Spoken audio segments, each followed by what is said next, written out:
নমস্কার বন্ধুরা, আমি রেশমি নিউ লাইফ মোটিভেশন চ্যানেলে আপনাদের সকলকে স্বাগত জানাচ্ছি।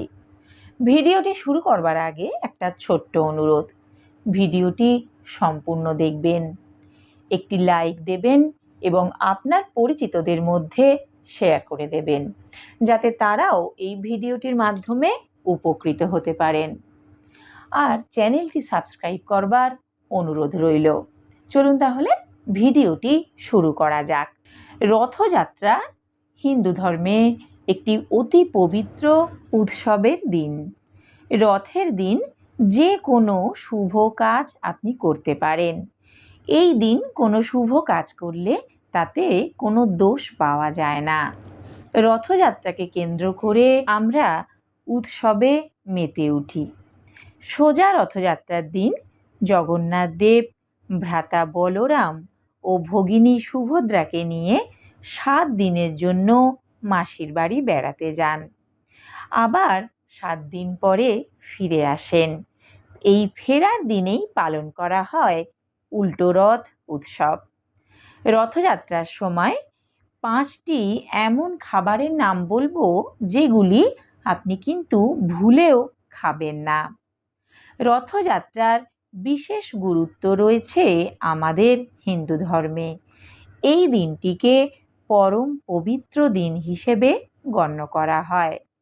সোজা এবং উল্টো রথ এই 2 দিনকেই সর্বদোষমুক্ত দিন বলে শাস্ত্রে বর্ণনা করা হয়েছে।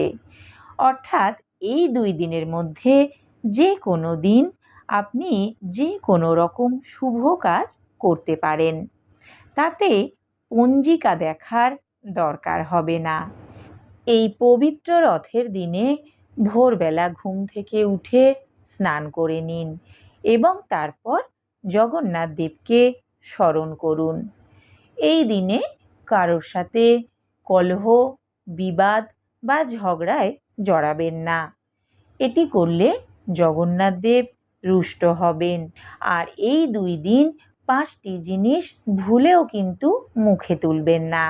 এই খাবারগুলি খেলে জগন্নাথ দেব কুপিত হন। তাহলে চলুন জেনে নিই কী সেই খাবারগুলি, যাতে উল্টো রথের দিন আমরা ভুলেও এই খাবারগুলি গ্রহণ করব না। প্রথমত, এই দিনগুলিতে আপনি কলমি শাক খাবেন না। রথের দিন কলমি শাক খেলে জগন্নাথ দেবের রোষে পড়তে পারেন, সংসারে নেমে আসতে পারে অশান্তি, শুরু হতে পারে আর্থিক অনটন। দ্বিতীয়ত, এই দিন আরও একটি শাক খাওয়া থেকে বিরত থাকবেন। আমাদের গ্রাম বাংলার অতি পরিচিত একটি শাক পুঁই শাক। এই শাকটিও রথের দিন মনে করে খাওয়া থেকে বিরত রাখুন নিজেকে। তৃতীয়ত, কোনো রকম তেতো জাতীয় খাবার খাবেন না। গরমের সময় আমরা তো তেতো খেতে ভালোই বাসি, কিন্তু রথের দিনে ভুলেও মুখে তুলবেন না উচ্ছে, করলা, নিম পাতা, কুলেখাড়া এই জাতীয় তেতো খাবার বা শাকগুলি। চতুর্থ, কোনো রকম আমিষ জাতীয় খাবার খাবেন না, যেমন ডিম, মাছ, মাংস ইত্যাদি গ্রহণ করবেন না।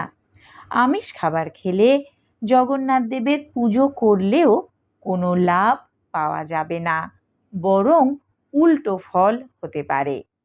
পঞ্চমত, এই দিনে কোনো রকম নেশা জাতীয় দ্রব্য সেবন করবেন না, যেমন মদ, গাঁজা, সিগারেট এগুলি অবশ্যই এড়িয়ে চলবেন। উল্টো রথযাত্রার দিনে বা সোজা রথযাত্রার দিনে আমরা যেমন এই খাবারগুলি খাওয়া থেকে বিরত থাকব, তেমনি তার সঙ্গে কিছু খাবারের নাম আমি বলবো, যেগুলো এই রথের দিনে চেষ্টা করবেন একটু হলেও মুখে দিতে। আসুন তাহলে জেনে নিই কী সেই খাবারগুলি। প্রথমেই বলবো পায়েস। এই পায়েস জগন্নাথ দেবের খুব পছন্দের একটি খাবার, তাই আপনিও রথযাত্রার এই শুভ দিনে একটু হলেও পায়েস রান্না করে মুখে দিতে পারেন।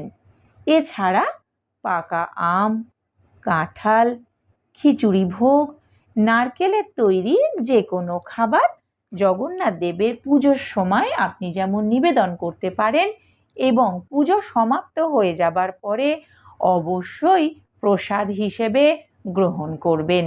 এই খাবারগুলি জগন্নাথ দেবের অত্যন্ত প্রিয়, তাই জগন্নাথ দেবের পুজোর এই শুভ দিনে আপনিও যদি এই খাবারগুলি গ্রহণ করেন তাহলে জগন্নাথ দেব সন্তুষ্ট হবেন এবং ওনার আশীর্বাদে আপনার সারাটা বছর সুখে ও শান্তিতে কাটবে।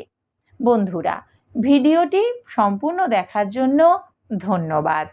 কেমন লাগলো কমেন্টে অবশ্যই জানাবেন। আর হ্যাঁ, জয় জগন্নাথ লিখতে ভুলবেন না।